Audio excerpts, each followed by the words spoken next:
The Locked On Podcast Network presents the NFL Big 3 in 30.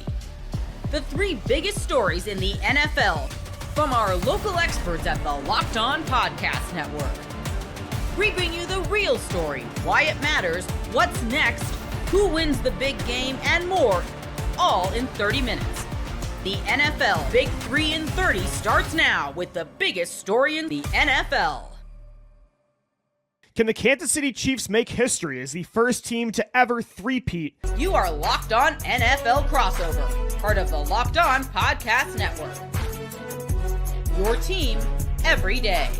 Welcome back to a Super Bowl preview between the Eagles and Chiefs twice in 3 years. I really didn't expect this again, and I think it's more from the, not to discredit what the Eagles have done this year because it was an incredible run, but after last year's collapse, I really didn't think that we'd be doing this just 1 year later. But that is where we're at. Eagles, Chiefs, second time in 3 years. And of course, the biggest storyline of this game is Kansas City is trying to make history and Philadelphia's trying to stop it as they could be the first team to ever three-peat. Chris, I want to start with you. When it comes to Kansas City and maybe the pressure of that, like Pat Mahomes at the parade last year was already talking about a three-peat.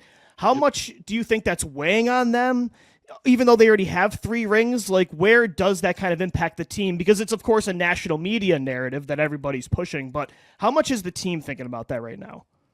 I think they're probably thinking about it a little bit, but I don't think it's going to really give them any pressure. I think when you look at their season this year and how they played and every single game, well, just about every single game being close, one-score games, never scoring over 32 points or never scoring over 32 points in a game, and that was in the playoffs against the Bills. They have seemingly struggled by media standards the entire season. And to be back in the Super Bowl, knowing that all they got to do is win one more game, they have to show up, they have to win one game. And the nice thing for the Chiefs and the thing that benefits them the most is, yes, they have Patrick Mahomes, who's the best player in the NFL, but they also have a roster of probably 30 to 40 guys that know what this experience is like. They've been here before.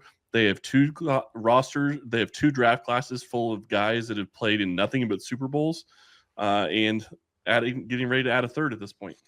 Yeah, and Ryan, I think it's interesting because it's almost like a battle of opposing philosophies. Not that the Eagles can't throw the football and not that the Chiefs can't run it or play good defense, but Kansas City's dynasty has been carried by, and again, their rosters have been very good, even though they're ever changing, but it's the Pat Mahomes, Andy Reid dynasty, very similar to what New England did with Tom Brady and Bill Belichick, whereas Philadelphia, yeah, it's Jalen Hurts and Nick Sirianni getting to 2 Super Bowls in 3 years, but this team has been carried more off the backs of Saquon Barkley's historic year. A run-first team making it to the championship rarely happens, and of course, they were also the number 1 defense in football, so it's kind of interesting that both teams are complete and can do it all, but it is kind of a battle of opposing strengths. Like the Chiefs are led by a quarterback and head coach, which is what you normally think it takes for the NFL to be, for an NFL team to be a consistent title contender, and Philly's kind of doing it a different way this year.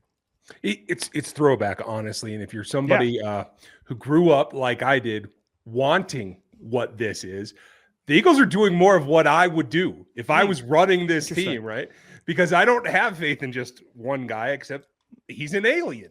Yeah. If it's not Patrick Mahomes, I don't know that I could buy into the whole process, but it is complete juxtaposition. And I would even argue a step further. When you say on the back of Saquon, I would say it's on the back of Lane Johnson or Mailata. That's how you get this done, because I think the modern NFL is more towards the Chiefs side, a little bit more finesse offensive line. The power doesn't come through. But if you're going to run the ball like you can here with this group and you're going to play defense, that's right up my alley. And while it will hurt to watch them go down, I do think that I will enjoy the way that they play the game. And it's funny, I talked to Lane Johnson at Media Day New Orleans on Monday night, and he talked about how that meeting after the bye week, when they are 2-2 and still throwing it 30-plus times, and it felt very 2023-esque, that meeting where he, Landon Dickerson, Jordan Mailata sat down with Nick Sirianni and said, hey, we need to run the football more. We need to feature Saquon Barkley. And then suddenly they became the team that ran more in the NFL than anybody. It led to a 10-game win streak, which was a franchise record. They did not get the 1 seed, yet still made it to the Super Bowl. Like, that moment was a defining one for this team, and it could alter the course of the franchise's history. So it's kind of fascinating that most of the time the NFL says, hey, you're supposed to go in the opposite direction. And Philly said, no, that's not working. We need to kind of go back to the old school approach. And it worked. So I think it's really interesting. But I will say another storyline for the Eagles, Jalen Hurts has an opportunity to really cement himself as a true elite quarterback. And yeah, there were times this year he had up and down performances as a passing quarterback.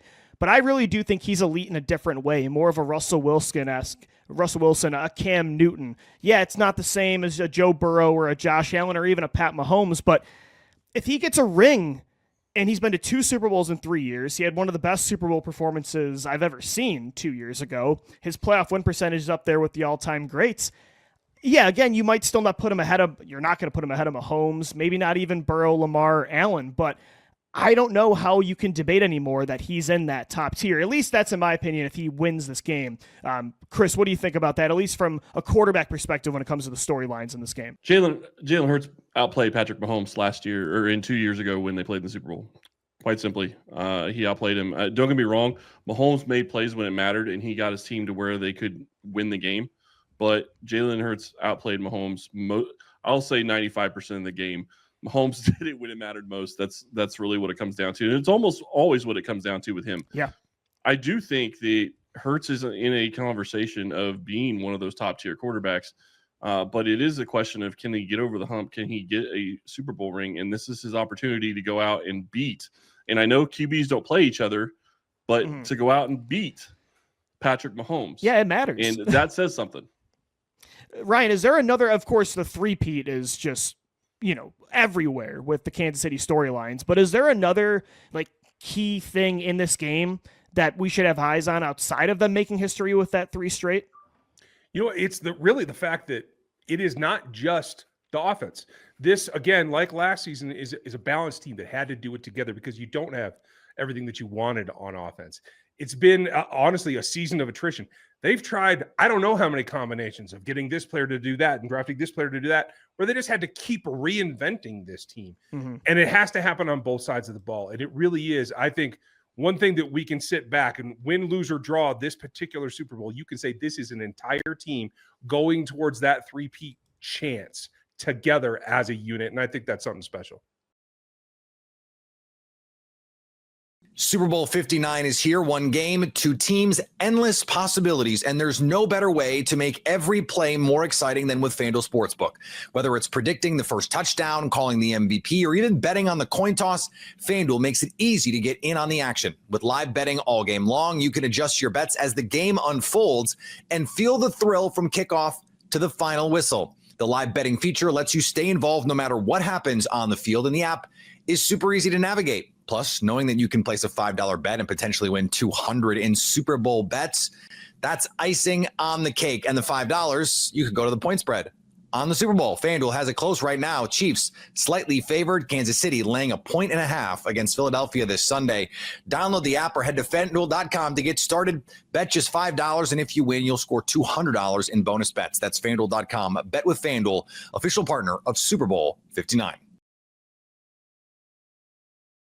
If the Browns do end up trading Myles Garrett, the conversation has to start with 2 first-round picks. You are Locked On Browns, your daily Cleveland Browns podcast. We've reached it's been going on for several days, but we've reached the speculation on what the Browns could get in return for Myles Garrett if they were to actually trade him, as the Myles Garrett conversation continues to dominate Super Bowl week down in New Orleans. I know Travis Kelce talked about it on Wednesday today.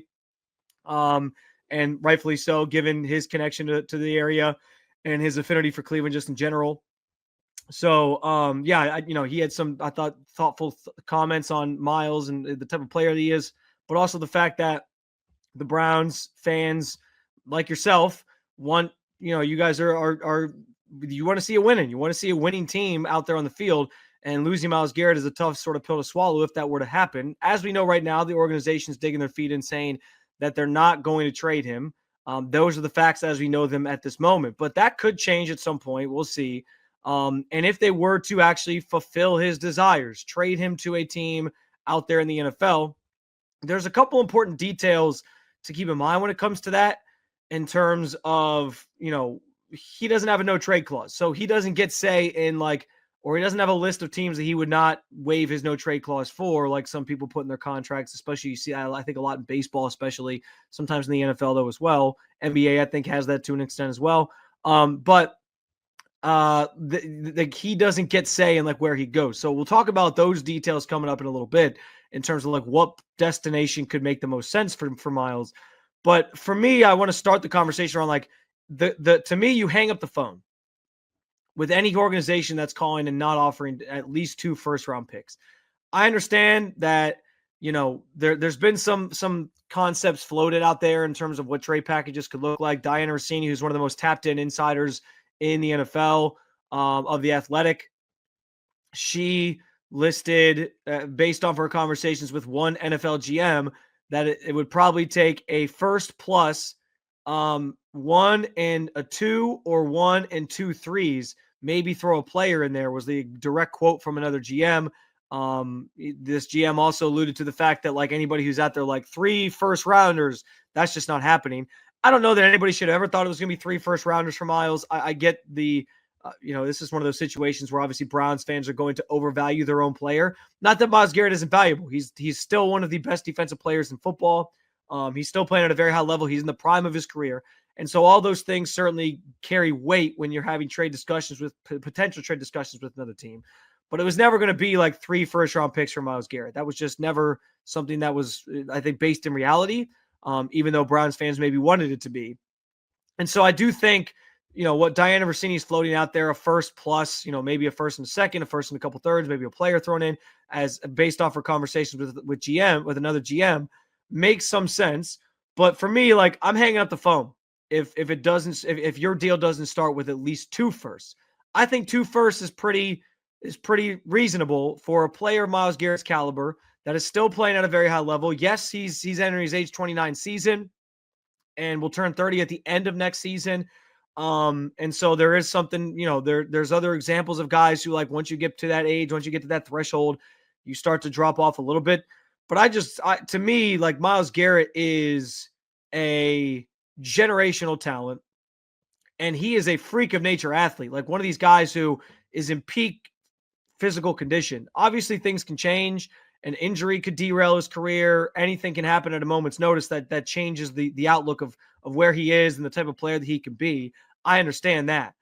But I also think because he's such a freak, like, he's talked a lot about his relationship with LeBron James and the fact that they've talked over the years. And I kind of put them in the same ilk in terms of the types of players or athletes that they are. They are just these once in a lifetime generational players that are truly, as the kids would say, built different. They are built different in a way where their bodies, their physique, their abilities are just on a heightened level above everybody else. And because he takes care of his body, and he isn't, I think because of his relationship with LeBron, he's learned about the importance of those things. He's not somebody I think is just going to fall off a cliff the way some guys do when they reach 30. Maybe there starts to be a steady fall off for him, potentially, but I don't know that it's ever going to just be this sharp decline. Like, I think it'll kind of be a steady into his mid-30s decline for Myles. Again, unless an injury pops up and it's something serious that costs him a season or several seasons or whatever. So I get that things can change quickly, but you are trading for the best defensive player in the game, who's still playing at a very high level. And you people like to talk about how many wins is a player worth. I don't know what I would put on like Myles Garrett, but I don't know. I'd say at least like 2 to 3 wins a year almost, because there's been games where he's single-handedly won you games on his own. We know the Colts game for 2023 is an example of that. There's been others throughout his career. So yeah, like, he is that impactful that he's the type of player you talk about in that conversation of like, what value of wins does he add to your team? And there are plenty of teams that could use a guy like Myles Garrett. And so, yeah, like, I get it. Like, the value isn't going to be what the pie in the sky scenario that fans were hoping for when it comes to trading Myles Garrett. Maybe a couple years ago, you could have got 3 first-round picks for a guy like Myles. Not at this stage of his career. That's just the reality, and that's fine. But 2 firsts to me has to be the starting place. And I think there is some evidence of that being sort of valid. I know the biggest example people keep pointing to is when Khalil Mack was traded. He was at the time, it was the Oakland Raiders to Chicago. The Bears gave up 2 first-round picks, a third-round pick, and a 6th-round pick to get Mack. In return, they got a second-round pick and a conditional 5th-round pick. So something along those lines. Like if the Browns, maybe the Browns can get 2 firsts from a team, they can trade one of their 3rd rounders this year back in return. And they can maybe get like another pick sort of thrown into the mix, like a 4th rounder or a 5th rounder or something like that. I think something along those lines makes some sense for Cleveland to make it happen. But the conversation to me has to start with 2 first-round picks. And it's just about where the Browns are at. If they pull the trigger on this, you aren't trading Myles Garrett just to like end up with what the Lakers ended up, or sorry, what the Mavs ended up with in their trade for Luka Doncic, where you're getting like an aging star player and just 1 first-round pick, when you got guys like Rudy Gobert going for like 5 first-round picks, or Mikal Bridges going for like 5 first-round picks. Like, no, you have to get your money's worth if you're taking this serious and you actually follow through on trading him. And you have to start building this roster back up without him being on this team to get the next Myles Garrett. Obviously, I'm not saying the next player is going to be as good as Myles Garrett or be that type of player. But you are in roster reconstruction mode. And to do that, to pull that off, you need as many picks as possible, as many top flight picks as possible, first rounders most notably. And so you have to acquire as many first rounders as possible so you can have be able to maximize the types of players, the talent level of players that you're bringing in over the next couple of years to get this thing back on track and fix this roster. Essentially, you don't just go out shopping Myles Garrett for pennies on the dollar. You got to swing big. And so again, if the conversation doesn't start with 2 first-round picks, I'm out. Maybe that means you got to send a pick back in some capacity. Maybe there's an assortment of picks that kind of get exchanged here that sort of gets you to that level. But you got to get 2 first-round picks because that's more bites at the apple on first-round talented players over the next couple of years to, again, fix this roster that's going to be stripped. Again, trading Myles Garrett means you're stripping it down. You're starting all over. You got to be able to fill a lot of holes quickly and make up what they've missed these last couple of years without having first-round picks as quickly as possible. And so that's where I'm at. It's got to be 2 firsts as a starting point for Myles. And I think that's probably a realistic possibility that it could get to that level as conversations potentially happen, even though I know the Browns right now are saying they're not going to trade him. Again, in a hypothetical world where they do trade him, which doesn't actually seem all that hypothetical because he's basically asking out, and I can see him making this thing ugly if he really, really doesn't want to come back to Cleveland next year. So those things have to play themselves out. I love going to live events, whether it's sports, music, theater, or comedy. Imagine going to the big game this Sunday. That's what a lot of the people around me here on Radio Row are going to do, and the fans who are coming to New Orleans. Gametime has a new feature called Gametime Picks that makes getting tickets for your favorite live events even easier. Gametime Picks filters out the fluff to show you only incredible deals on great seats, so you don't have time searching. Inspiration makes it easier to save more on sports, concerts, comedy, theater, and take the work on tickets. Gametime. Download Gametime app, create an account, and use promo code LOCKEDON for $20 off your first purchase. Terms apply. Again, create an account and redeem code LOCKEDON for $20 off. Download Gametime today. What time is it? Gametime. Why am I hearing Cooper Kupp to the Lions? You are Locked On Lions, your daily Detroit Lions podcast. Obviously, the Lions season ended prematurely. The fans can't believe it and everything else. But how would you kind of characterize this 15-3, I guess, season for this team? There's no other way to say it than it's disappointing, even though it's an incredible time. It ended too soon. The ride was incredible. They did everything that they needed to do to get the number 1 seed. And then the injuries just, you can't, when you've got that many people with that importance level on your team on the injured reserve, it's tough to win. And, Washington played a great game. Just, it was frustrating. And, just now losing the coordinators right afterwards. It's, especially with Ben Johnson having a full staff, like kind of planned out the next day. That was tough to take. But I think in time, maybe not next year, but in like 2 or 3 years, I think we'll look back and like, damn, man, that was a really fun season. And it was a really good year. And I hope that we all come to that soon. Hopefully in the next year when we're playing in this game that's coming up Sunday. I love when they show the coaches that were on staffs many, many years ago, and you look up and you go, oh, wait, wow, Mike Holmgren's staff had Andy Reid and John Gruden and all these guys. I think we might look back on that Lions staff from this year too and last year and say the same thing. No, for real. And, I think, fingers for think, they're done moving out this year. We still got a few to backfill, but, it's the thing that Dan Campbell has done here in creating a coaching culture and coaching the coaches, which I think is a complete foreign concept to pretty much all of his predecessors in Detroit, going back to at least Wayne Fontes. It's special, man. And it's tough right now to realize that this team is really, really good and, had an incredible 2-year run. Run's not anywhere close to being over. I think we're still going up, and it's a little tough to see that right now. But I think once we settle in and watch what happens Sunday in the Super Bowl, we'll be like, we can be there next year. We can be the year after that too. Probably the year after that too. Doesn't mean we will, but we certainly can. Would not be bad. Jeff Riston with us from the Lions Wire. I mentioned this before you came on. I get the Myles Garrett talk. That's a need for the Lions. Why not maybe go for it? But I saw Jeremy Fowler on SportsCenter today talk about Cooper Kupp and mentioned Detroit as a possibility. Why would the Lions add another $20 million wide receiver that basically is Amon-Ra St. Brown? And he's also got a massive injury history. And if you watched him when he came back this year, he wasn't the same Cooper Kupp. He wasn't better than Tim Patrick was down the stretch for the Lions. And if you're going to overpay for a injury-prone veteran who catches balls on the outside, working over the middle, keep Tim Patrick. You don't need to pay for that. Other teams will. Green Bay can pay for that. Let them do it. What do you think about the Myles Garrett chatter? Are you on board to go for it and make a move? So it's tough.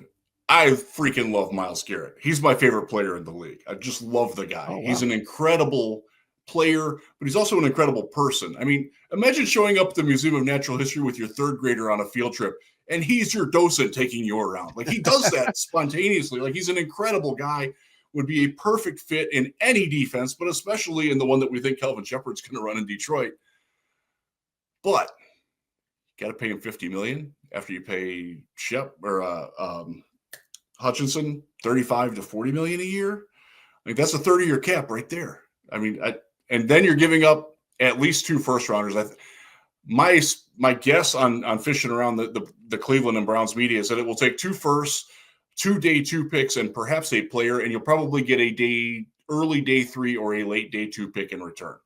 Wow. That's given up a whole lot of everything that Brad Holmes preaches to build this team. So I would love it. I would love to have Myles Garrett, but it just doesn't seem feasible from a Lions standpoint, which, and I understand that the want to go all in. Like, I get that.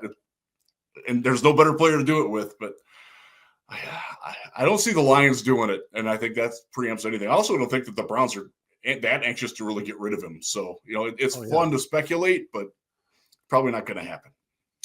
Draft Wire as well as Lions Wire for you, Jeff. So you're all over the draft. How'd the Senior Bowl go last week? What stands out as you got on the airplane to come home? It was a fun week. It was a lot of good offensive and defensive line talent is what really stood out, and the Lions happen to have some needs there. So just filtering around through who a scheme fits, finding guys, small school guys that I hadn't really watched much before, and I'm like, oh, I got to watch the tape. Gray Zabel from North Dakota State. He might be gone by the time the Lions pick. He was that good. And I'll say this, going back to my first year in Mobile for the Senior Bowl was 2009. They had a guy named Alex Mack as the center, who is probably going to the Hall of Fame someday. Gray Zabel was the best center I've seen there since him. Wow. This is the guy who's never played that position before. And he played tackle. He's played a little bit of guard, but he was incredible. And finding guys like Darius Alexander at Toledo, defensive tackle, really fits what the Lions like. He's sort of Aleem McNeil light. He's not quite that dynamic, but he had a fantastic week down there. And, as you know, I'm a Mac guy from forever. He tore up my Ohio Bobcats too, so I'm not too happy about that. But he's a guy that can really play. And Toledo puts dudes in the league that are ready. You saw that with Quinion Mitchell. You've seen it with a few other guys.